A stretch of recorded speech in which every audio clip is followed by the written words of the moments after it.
우리 주님의 은혜와 평강이 우리 가운데 임하기를 빕니다. 우리 교회가 추수감사 주일로 지키는 오늘 모든 교인들의 마음에 주님의 환한 빛이 비춰들면 좋겠습니다.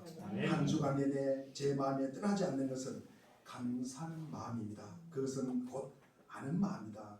내가 누구인가를 알고 그리고 그 주인이 누구인가를 아는 마음이다라는 김현성 시인의 시구였습니다.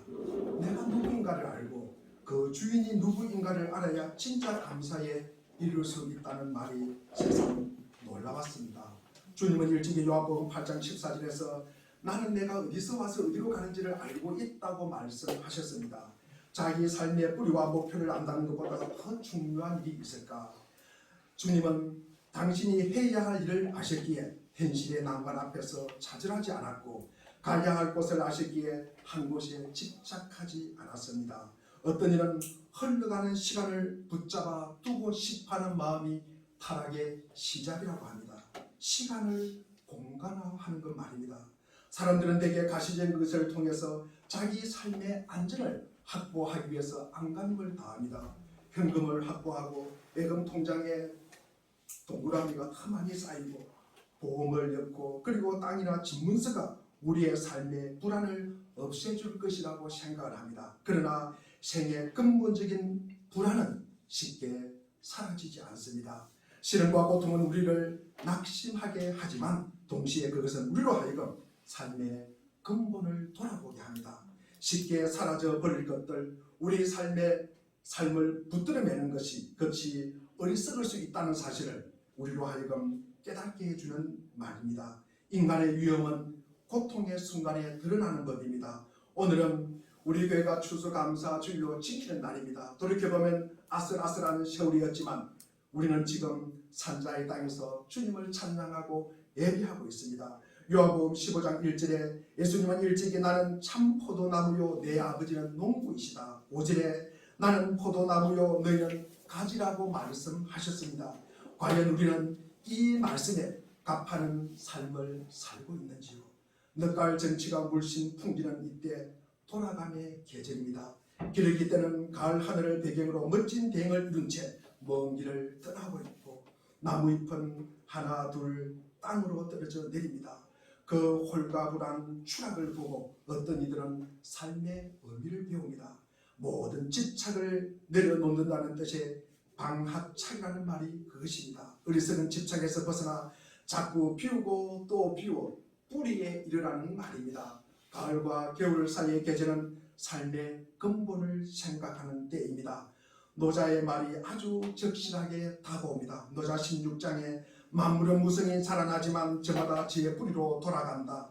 뿌리로 돌아감을 일러 고요함이라고 하고 그것을 일러 제 본성으로 돌아가는 것이라고 말합니다. 여름 내내 무성함을 자랑했던 나무잎도 결국 뿌리인 땅으로 돌아갑니다. 노자는 바로 그것이 고요함이라고 말합니다. 잘 돌아가는 이들을 고요하다. 돌아갈 생각이 없는 이들은 시끄럽습니다. 히브리서 12장 1절에 보니까 우리도 갖가지 무거운 짐과 얽매기 쉬운 죄를 벗어버리고 우리 앞에 놓인 다른 길을 찾으면서 달려갑시다 라고 권고하고 있습니다. 나아갈 때와 물러갈 때, 심을 때와 거둘 때, 세울 때와 허물 때를 분별하는 것이 지혜입니다. 삶의 근원으로 돌아가는 과정을 생각할 때 허망한 열정에서 우리는 벗어날 수가 있습니다. 믿음의 사람들은 하늘의 고향을 동경하기에 길손과 나그네로 살아가는 것을 부끄러워하지 않습니다. 추수감사 절기는 바로 그런 삶의 근본을 재확인하는 기회가 되어야 합니다. 추수감사 절기는 성경적 버전으로서 봐서 초막절에 해당합니다. 대속죄일인 용 키프르가 지난 후 닷새째 되는 날부터 시작되는 일주일 동안의 기간인데 밭에서 난 곡식을 다 거두고 난 다음에 그동안 보살펴 주시고 채워주신 하나님의 은혜를 돌아보며 찬미하는 절기입니다. 그러나 초막절은 단순한 추수감사 절기가 아닙니다. 이때 유대인들은 애굽 땅에서 선조들을 해방의 길로 이끄신 하나님의 은혜를 되새기는 날입니다. 추수감사 절기는 그렇게 단순히 지난 한 해 동안 주께서 우리에게 베풀어 주신 은혜만 돌아보는 것이 아니라 우리를 죄와 죽음의 길에서 구원하여 하늘 백성이 되도록 해주신 그 큰 뜻을 되새기는 절기가 되어야 합니다. 저는 이번 주간에 김현성 시인의 감사하는 마음을 여러 번 수십 번 읽었습니다. 감사하는 마음은 언제나 은혜의 불빛 앞에 있다고 노래합니다. 농부들이 기쁨으로 거두는 땀의 단들보다도 파도를 헤치고 돌아온 저녁 항구의 배들보다도 사두에 내려보는 이 주택가의 포근한 불빛보다도 더욱 풍성한 것은 감사하는 마음이라는 것입니다. 받았기에 누렸기에 배불렸기에 감사하지 않는다는 대목은 하박국의 이런 노래를 연상시킵니다. 하박국 우리가 3장 17절 18절 우리 같이 한번 읽어보겠습니다. 시작. 비록 너와 나무가 무성하지 못하며 포도나무에 열매가 없으며 감람나무에 소출이 없으며 밭에 먹을 것이 없으며 우리의 양이 없으며 외양 땅에 소가 없을지라도 나는 여호와 말미암아 즐거워하며 나의 구원의 하나님으로 말미암아 기뻐하리로다. 아멘. 아멘. 시의 마지막 절을 읽으면서 저는 무릎을 치며 탄복하지 않을 수 없었습니다. 감사하는 마음, 그것은 곧 아는 마음이다. 내가 누구인가를 알고 그리고 내 주인이 누구인가를 깊이 아는 마음이다. 내가 누구인지 그리고 주인이 누구인지를 깊이 아는 이만이 우리가 진정한 감사를 드릴 수가 있습니다. 감사는 알면서 나옵니다. 돈을 내고 배워서 하는 지식을 말하는 게 아닙니다. 이것은 확연되어 곧 깨달음입니다. 나의 자금을 알고 그분의 크심을 아는 것이야말로 진정한 감사의 뿌리입니다.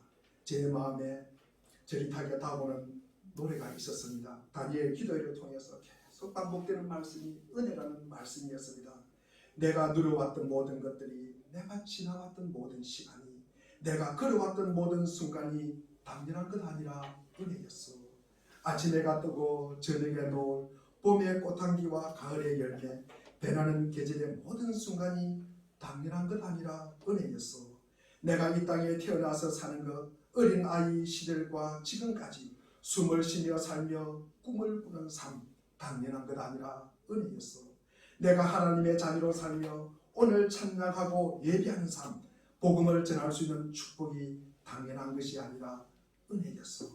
모든 것이 은혜, 하나님 은혜. 내 삶에 당연한 것 하나도 없었던 것을 모든 것이 은혜였어.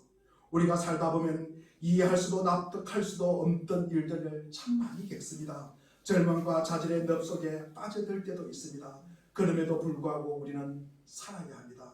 에스겔 16장 6절에 보면은 우리 다 같이 한번 읽겠습니다. 시작. 내가 이르기로 나아갈 때 내가 피투성이가 되어 간직한 것을 보고 내게 이르기를 너는 피투성이라고 살아있으라. 다시 이르기를 너는 피투성이라고 살아있으라 하고. 피투성이라고 살아있으라.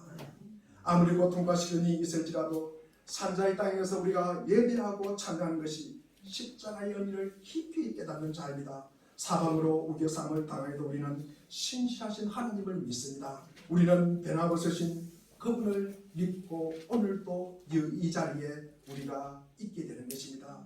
오늘 우리가 함께 읽은 시편의 화자는 아주 큰 공경에 처했습니다. 우리가 1절과 2절을 보면 사람들이 그를 삼키려고 짓밟고 공격하고 부수고 억누르고 비난합니다. 사사건건 그가 하는 말에 꼬투리를 잡고 어떻게든 그를 해칠 생각에만 몰두합니다. 6절에 보면 숨어서 그의 목숨을 노리고 그의 발걸음 하나하나를 지켜봅니다.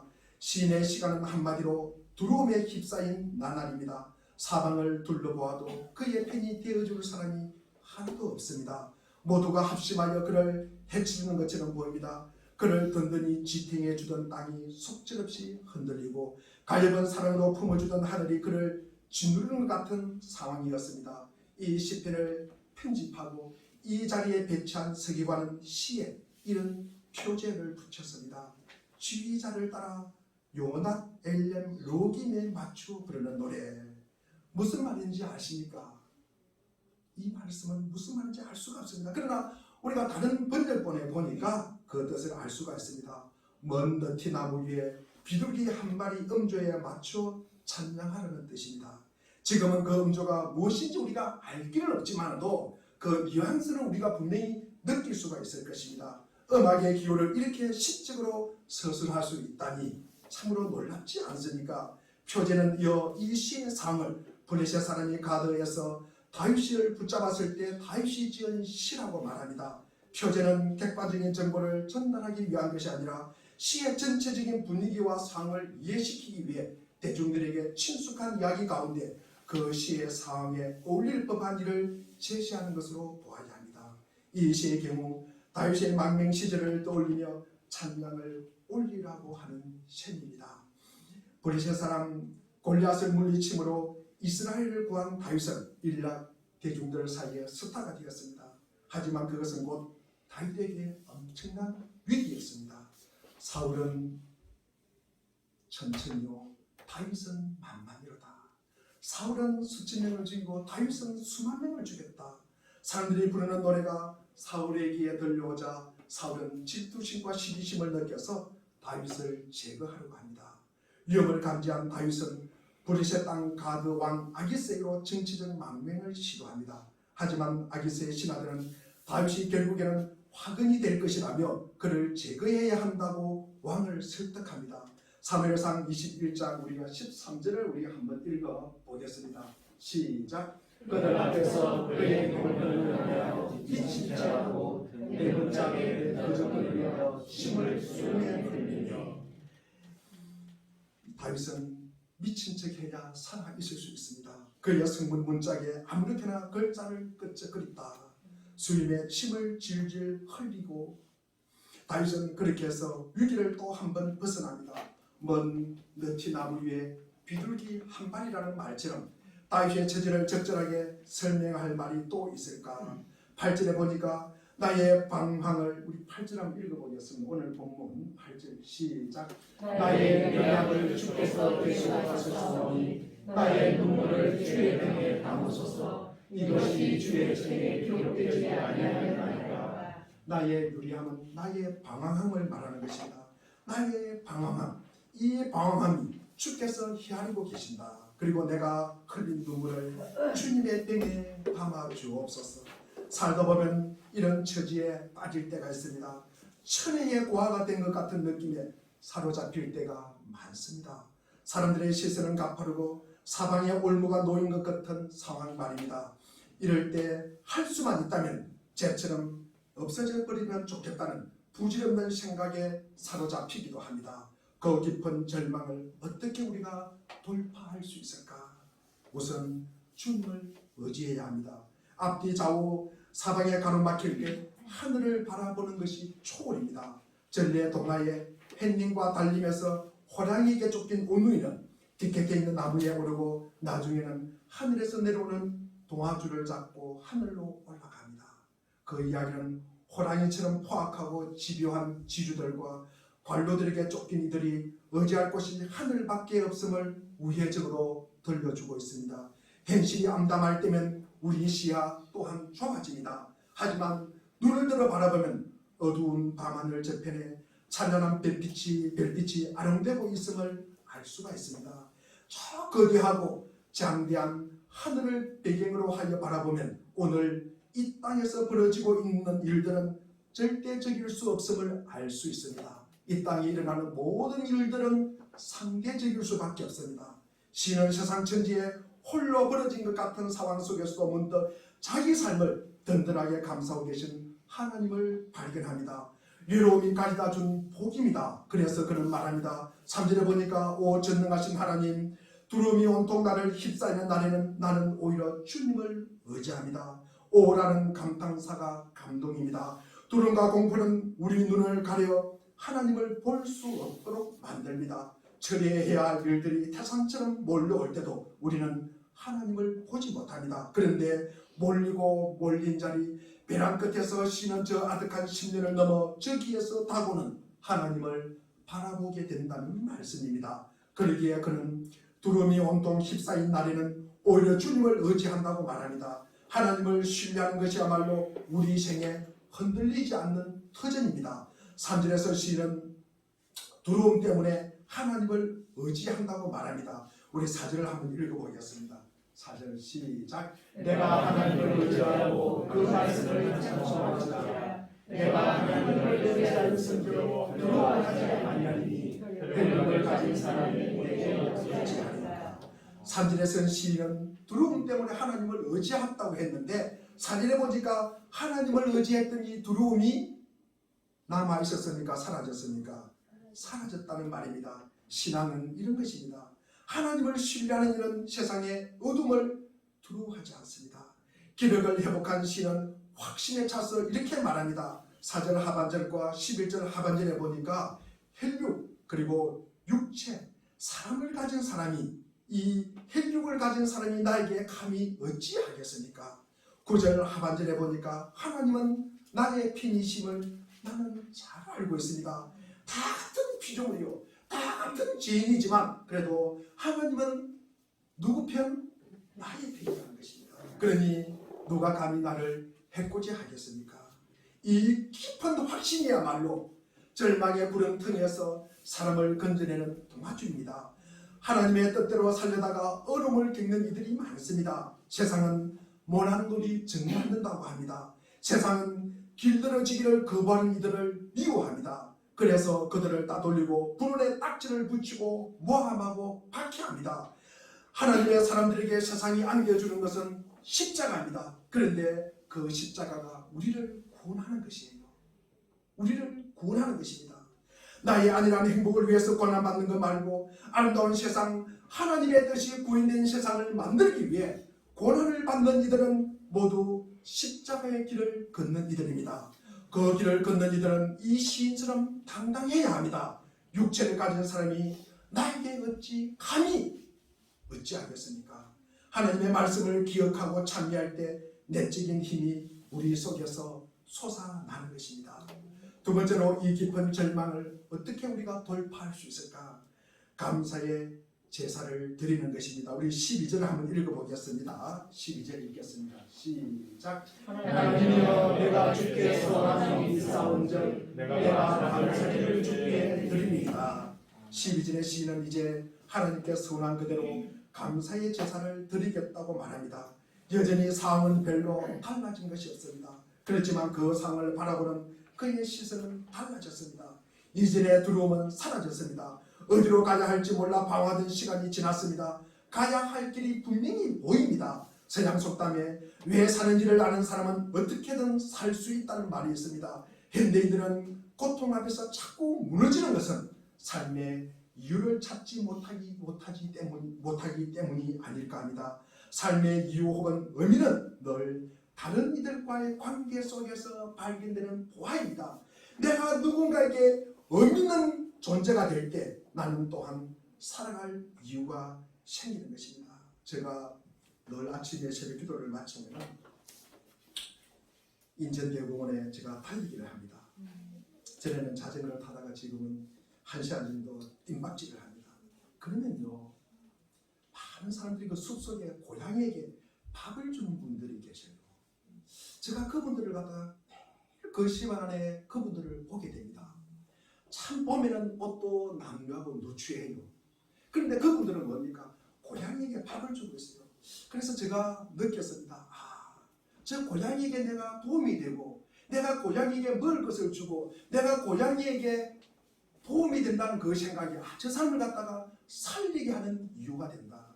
그래서 우리는 내가 누구인가에게 의미가 있는 존재가 될 때 나 또한 살아갈 이유가 있다고 저는 생각을 합니다. 이웃 사랑의 길로 나가지 않는 이들은 하나님이 우리를 위해 예비해 놓으신 보물을 만날 수가 없습니다.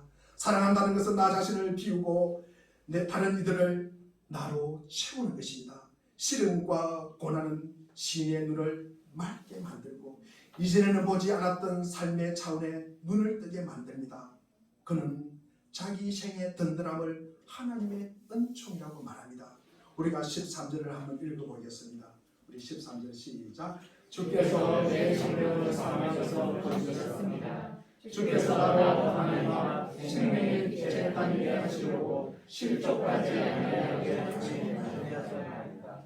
제가 세 번역으로 읽어보면 주님께서 내 생명을 죽음에서 건져주시고 내가 생명의 빛을 받으면서 하나님 앞에서 걸을 수 있게 내 발을 지켜주셨기 때문이다. 절망의 10년을 걷는 후 신이 하나님께 바치는 고백입니다. 짧은 구절이지만 하나님의 구원을 네 가지로 우리에게 전개하고 있습니다. 건져주셨습니다. 생명의 빛을 비춰주셨습니다. 하나님 앞에 걷게 하셨습니다. 그리고 지켜주심이 그것입니다.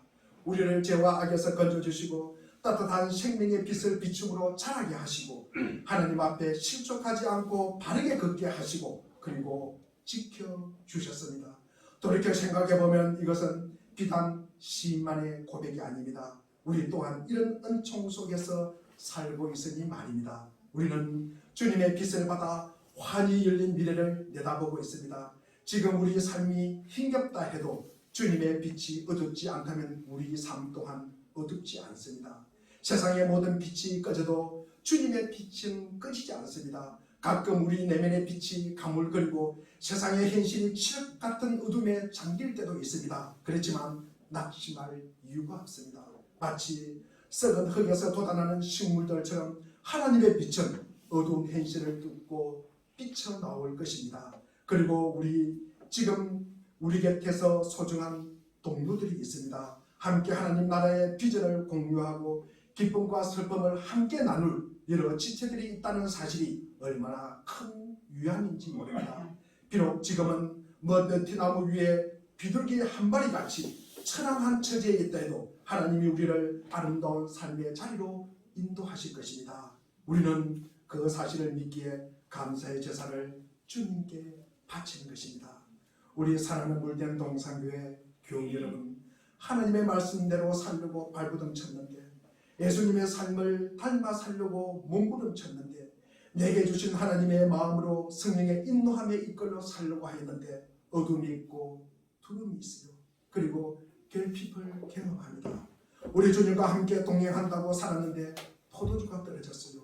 갱근한 니고데모라고 생각했는데 주님을 만나지 못했어요. 이렇게 이해하지도 그리고 받아들이지도 못하는 세상살이 속에서 내게 다가오는 것은 결핍입니다. 이것도 없고 저것도 없고 이것은 있으면 저것도 없고 세상에 근심 걱정 없는 사람은 아무도 없습니다. 사람들은 저마다 제 인생의 무게를 감당하며 살아갑니다. 짐이 너무 무거워 비틀거릴 때도 있지만 어떤 짐도 가뿐하게 짊어질 수 있을 것 같은 느낌이 들 때도 있습니다. 반복되는 일상이 건투롭게 생각이 들어 뭔가 새로운 일을 꿈꾸고 보기도 하지만 사실 특별한 것 없는 일상이 우리 삶에 안정성을 부여해 줍니다. 하지만 세상에는 평온한 일상을 누릴 수 없는 이들이 너무나 많습니다. 세상을 떠돌고 있는 난민들이 그려하고요. 매일매일 육신의 건강으로 그리고 마음의 불안과 초조로 살아가는 이들이 있습니다. 하루하루가 생존을 위한 투쟁의 장이 된 사람들도 많이 있습니다. 그분들을 생각하며 별일 없이 사는 게 참 죄송스럽기도 합니다. 장기하라는 가수가 여러 해 전에 부른 노래 가사가 떠오릅니다. 내가 들으면 깜짝 놀랄 만한 이야기를 들려주마. 아마 절대로 기쁘게 들리지 못할 거야. 뭐냐 하면은 나는 별일 없이 산다. 뭐 별다른 걱정 없다.